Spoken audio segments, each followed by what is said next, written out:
Percobaan kali ini saya sudah menyiapkan ada 4 buah gelas yang berisi macam-macam larutan. Yang pertama ada larutan yang berisi air putih, larutan gula, larutan garam, dan juga minyak goreng.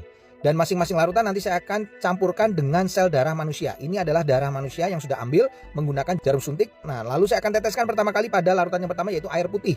Kalau kita perhatikan di sini darah dengan air putih langsung akan larut. Bahkan ini saya siapkan ada batang pengaduk, saya akan aduk sampai dengan merata, dan di bagian batang pengaduknya pun juga tampak bersih, tidak ada darah yang menempel. Ini artinya darah dengan air dia akan terlarut sempurna.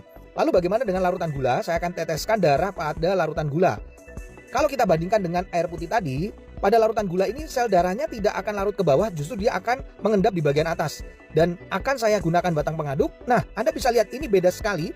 Sel darahnya justru menempel pada batang pengaduk. Ini kenapa? Karena gula itu bersifat perlengketan. Berbeda dengan air putih tadi, batang pengaduknya bersih.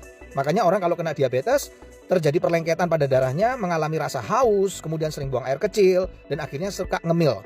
Nah, bagaimana dengan orang yang hipertensi? Ini adalah larutan garam. Ini darahnya saya akan teteskan pada larutan garam. Lalu saya akan juga sama masukkan batang pengaduk. Dan ini berbeda dengan diabetes, di mana sel darah yang menempel pada batang pengaduknya tidak selengket pada gula, larutan gula.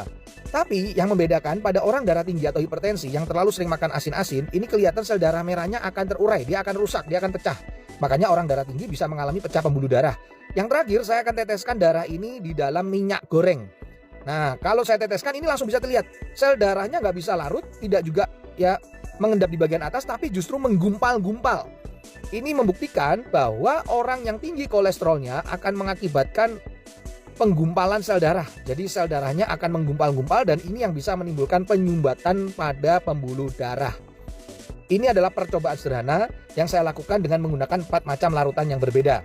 Semoga percobaan ini bisa menjadi inspirasi untuk kita agar tetap